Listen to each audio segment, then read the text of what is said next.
Hello, sixth graders. It's me, Mrs. James. I am here to read Miss Honey to you guys. I'm really excited about this chapter. I really love the Miss Honey character, and I'm so excited to introduce her to you today.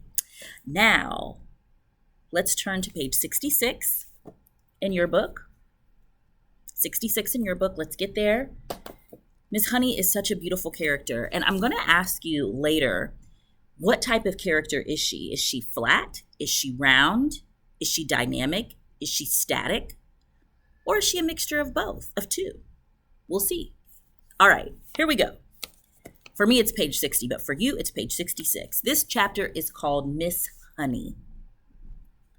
All right. Matilda was a little late in starting school. Most children begin primary school at 5 or even just before. But Matilda's parents, who weren't very concerned one way or the other about their daughter's education, had forgotten to make the proper arrangements in advance. She was 5 and a half when she entered school for the first time. The village school for younger children was a bleak brick building called Cruncham Hall Primary School.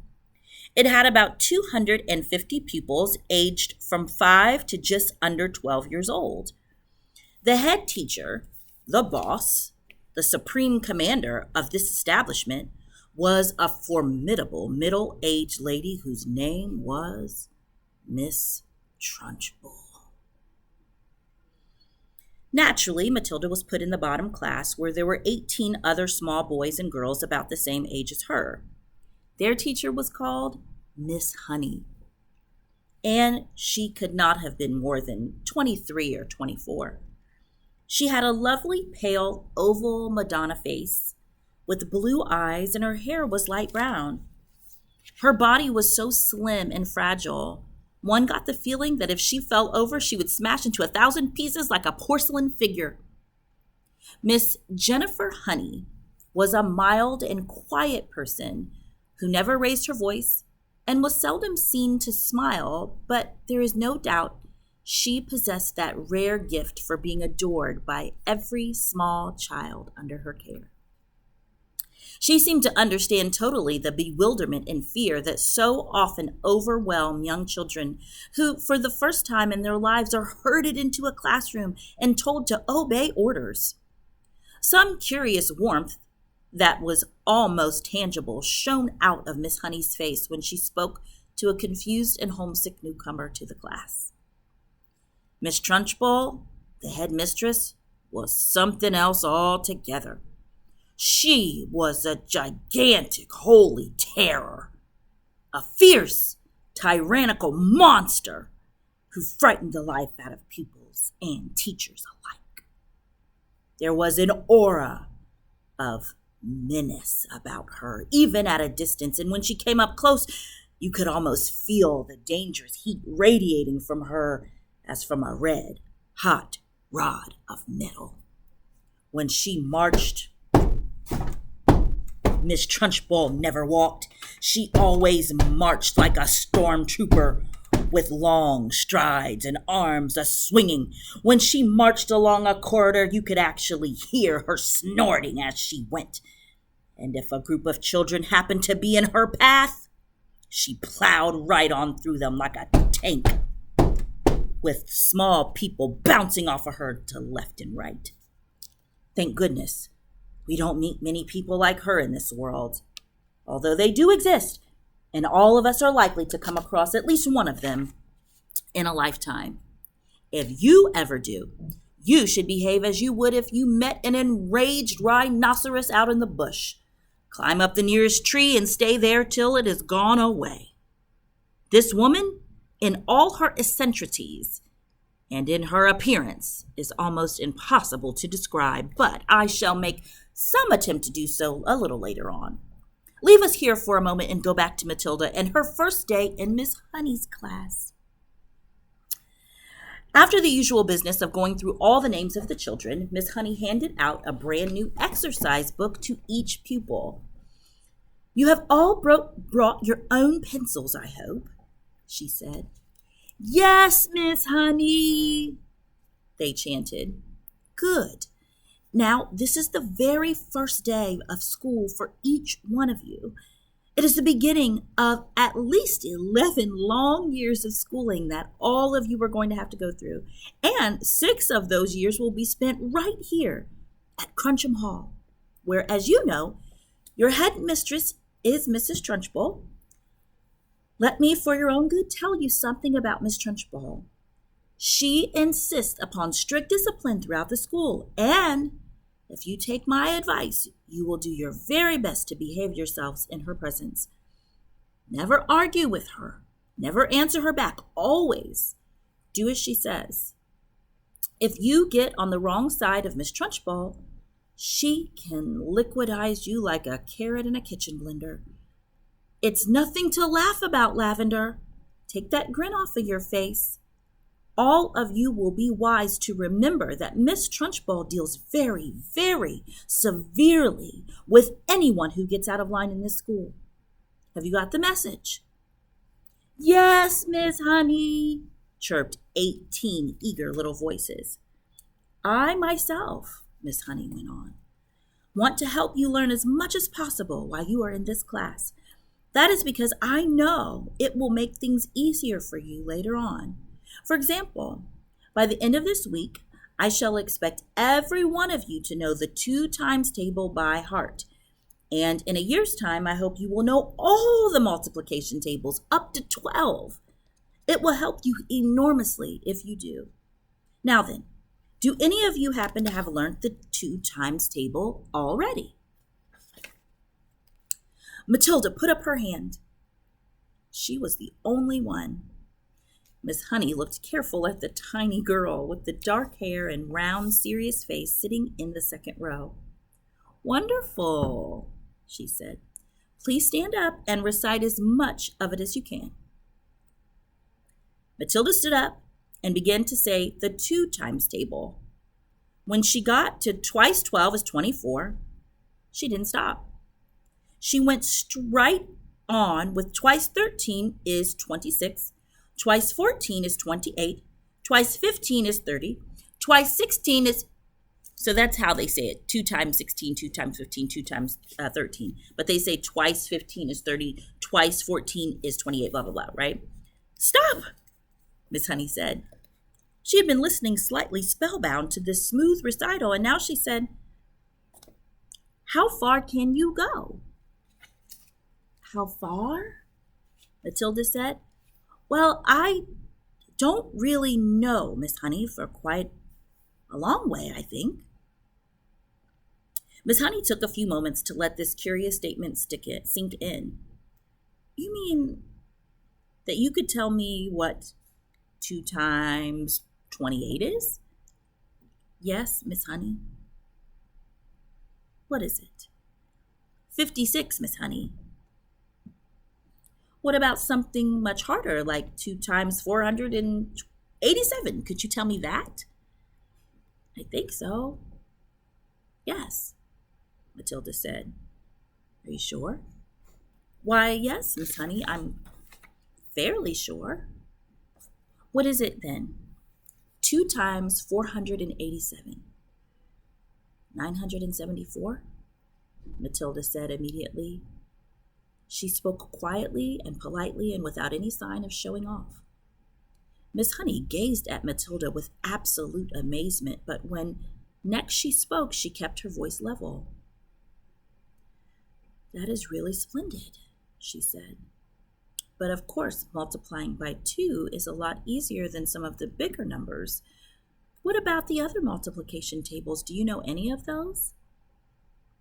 I think so, Miss Honey. I think I do. Which ones, Matilda? How far have you got? I don't quite know, Matilda said. I don't know what you mean. What I mean is, do you, for instance, know the 3 times table? Yes, Miss Honey. And the 4 times? Yes, Miss Honey. Well, how many do you know, Matilda? Do you know all the way up to the 12 times table?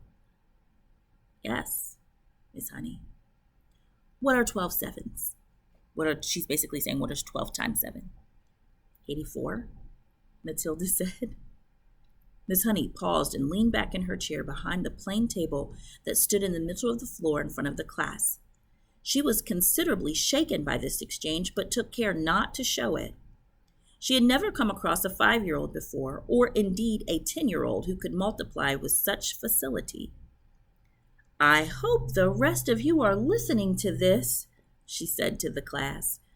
"Matilda is a very lucky girl. She has wonderful parents who have already taught her to multiply lots of numbers." "Was it your mother, Matilda, who taught you?" "No, Miss Honey, it wasn't." "You must have a great father, then. He must be a brilliant teacher." "No, Miss Honey," Matilda said quietly. "My father did not teach me." "You mean you taught yourself?" "I don't quite know," Matilda said truthfully. "It's just that I don't find it very difficult to multiply one number by another." Miss Honey took a deep breath and let it out slowly. She looked again at the small girl with bright eyes standing beside her desk, so sensible and solemn. "You say you don't find it difficult to multiply one number by another," Miss Honey said. "Could you try to explain that a little bit?" "Oh, dear," Matilda said. "I'm not really sure." Miss Honey waited. The class was silent, all listening.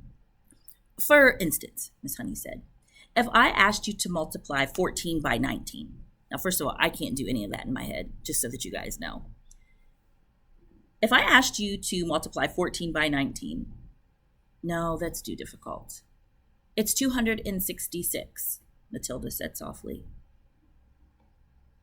I don't even think Mr. Barnes or Miss Williams, who both are math people, could just do that in their head. So Matilda is like, she said, "It's 266, Matilda said softly. Miss Honey stared at her. Then she picked up a pencil and quickly worked out the sum on a piece of paper. "What did you say it was?" she said, looking up. 266, Matilda said. Miss Honey put down her pencil and removed her spectacles and began to polish the lenses with a piece of tissue. The class remained quiet, watching her and waiting for what was coming next. Matilda was still standing up beside her desk. "Now tell me, Matilda," Miss Honey said, still polishing.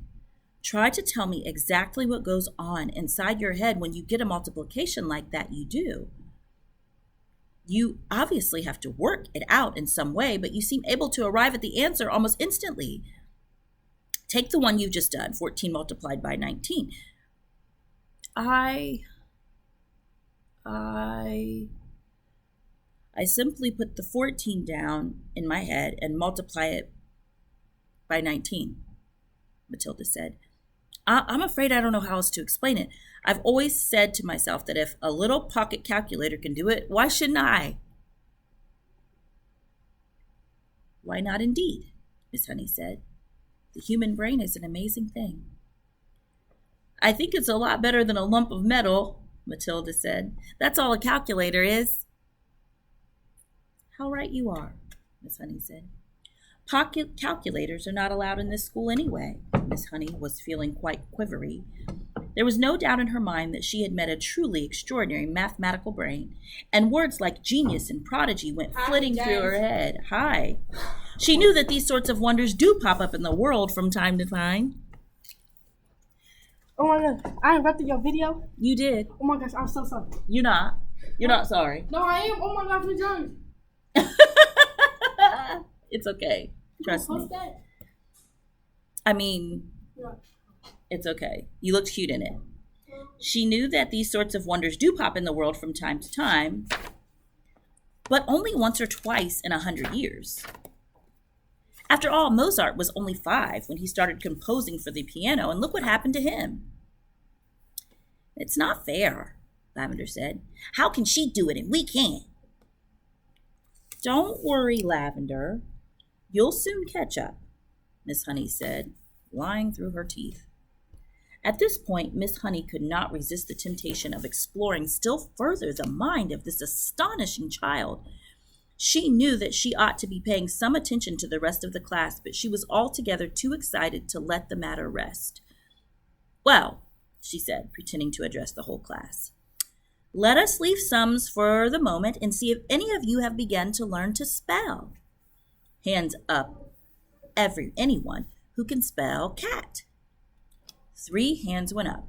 They belonged to Lavender, a boy called Nigel, and to Matilda. "Spell cat, Nigel." Nigel spelled it.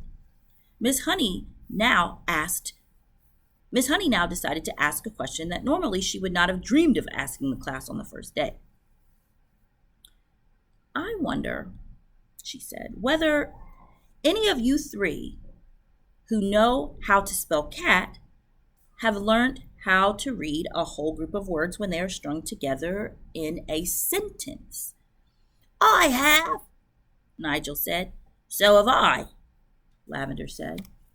Miss Honey went to the blackboard and wrote with her white chalk the sentence, "I have already begun to learn how to read long sentences." She had purposely made it difficult, and she knew that there were precious few 5-year-olds around who would be able to manage it. "Can you tell me what that says, Nigel?" she asked. "That's too hard," Nigel said. Lavender? The first word is I," Lavender said. "Can any of you read the whole sentence?" Miss Honey asked, waiting for the yes that she felt certain was going to come from Matilda. "Yes," Matilda said. "Go ahead," Miss Honey said. Matilda read the sentence without any hesitation at all. "That really is very good indeed," Miss Honey said, making the understatement of her life. "How much can you read, Matilda?" "I can read most things, Miss Honey," Matilda said, "although I'm afraid I can't always understand the meanings." Miss Honey got to her feet and walked smartly out of the room, but was back in 30 seconds, carrying a thick book. She opened it at a random page and placed it on Matilda's desk. "This is a book of humorous poetry," she said. "See if you can read that one aloud." Smoothly, without a pause and at a nice speed, Matilda began to read. "An epicure dining at Crewe found a rather large mouse in his stew. Cried the waiter, 'Don't shout and wave it about, or the rest will be wanting one too.'" Several children saw the funny side of rhyme and laughed. Miss Honey said, "Do you know what an epicure is, Matilda?" It is someone who is dainty with his eating," Matilda said. "That is correct," Miss Honey said. "And do you happen to know what that particular type of poetry is called?" "It's called a limerick," Matilda said. "That is a lovely one. It's so funny." "It's a famous one," Miss Honey said, picking up the book and returning to her table in front of the class. "A witty limerick is very hard to write," she added. "They look easy, but they most certainly are not." "I know," Matilda said. "I've tried quite a few times, but mine are never any good." "You have you?" Miss Honey said, more startled than ever. "Well, Matilda, I would very much like to hear one of these limericks you say you have written. Could you try to remember one for us?" Limericks are very hard to write, 6th graders. Limericks and haikus, they're types of poems, and they're very hard to write and to get just right. So we don't learn about them in middle school. They learn about them a lot in high school, but wowzers. Okay. Well, Matilda said, hesitating, "I've actually been trying to make up one about you, Miss Honey, while we've been sitting here." "About me?"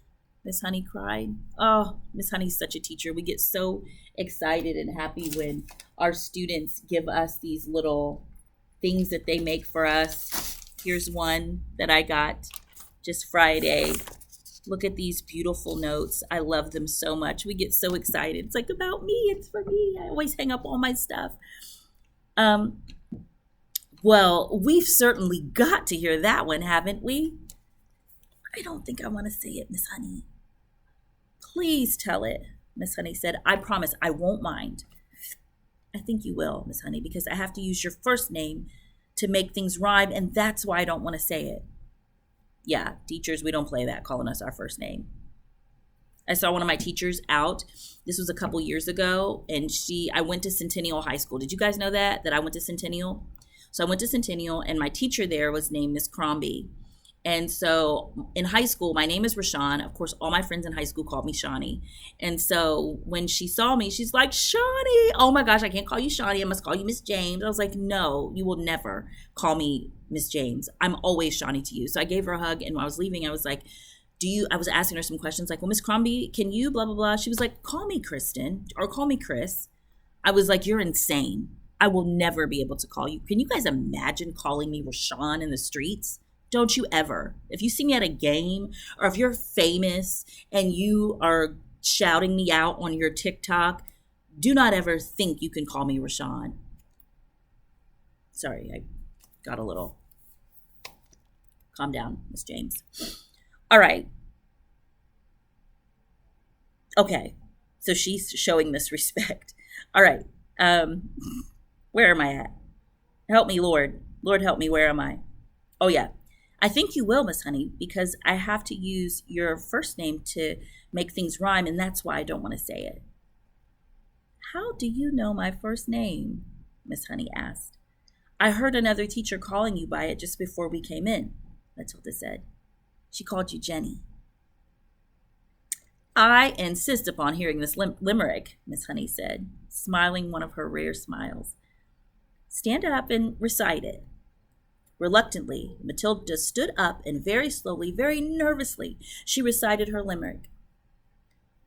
The thing we all ask about Jenny is, surely there cannot be many young girls in the place with so lovely a face. The answer to that is, not any. Isn't that nice? The whole of Miss Honey's pale and pleasant face blushed a brilliant scarlet. Then once again she smiled. It was a much broader one this time, a smile of pure pleasure. Why, thank you, Matilda, she said, still smiling. Although it's not true, it is really a very good limerick. Oh, dear, I must try to remember that one. From the third row of desks, Lavender said, It's good. I like it. It's true as well, a small boy called Rupert said. Of course it's true, Nigel said. Already the whole class had begun to warm towards Miss Honey, although as yet she had hardly taken any notice of any of them except Matilda. Who taught you to read, Matilda? Miss Honey asked. I just sort of taught myself, Miss Honey. And have you read any books all by yourself? Any children's books, I mean? I've read all the ones that are in the public library in the High Street, Miss Honey. And did you like them? I liked some of them very much indeed, Matilda said, but I thought others were fairly dull. Tell me one that you liked. I liked The Lion, the Witch, and the Wardrobe, Matilda said. I love that book, sixth graders. I read that book to my children during COVID, and we watched the movie together, and we loved it. Oh, I love The Lion, Witch, and the Wardrobe. Ah! Sorry. I liked The Lion, the Witch, and the Wardrobe, Matilda said. I think Mr. C.S. Lewis is a very good writer. Yes, he is, girl, she said, but he has one failing. There are no funny bits in his books. That's true. You are right there, Miss Honey said. There aren't any funny bits in Mr. Tolkien either, Matilda said. Do you think that all children's books ought to have funny bits in them? Miss Honey said. I do, Matilda said. Children are not so serious as grown-ups, and they love to laugh. Miss Honey was astounded by the wisdom of this tiny girl. She said, And what are you going to do now that you've read all the children's books? I'm reading other books, Matilda said. I borrowed them from the library. Mrs. Phelps is very kind to me. She helps me to choose them. Miss Honey was leaning far forward over her work table and gazing in wonder at the child. She had completely forgotten about the rest of the class. What other books? She murmured. I'm very fond of Charles Dickens, Matilda said. He makes me laugh a lot, especially Mr. Pickwick. By the way, I read Charles Dickens in college, and it was confusing to me. Especially Mr. Pickwick. At that moment, the bell in the corridor sounded for the end of class. That is the end of Miss Honey. Thank you for paying attention. I know that was a longer chapter. You guys, I know, did wonderful. Our next chapter is The Chunch Bowl. See you later, guys.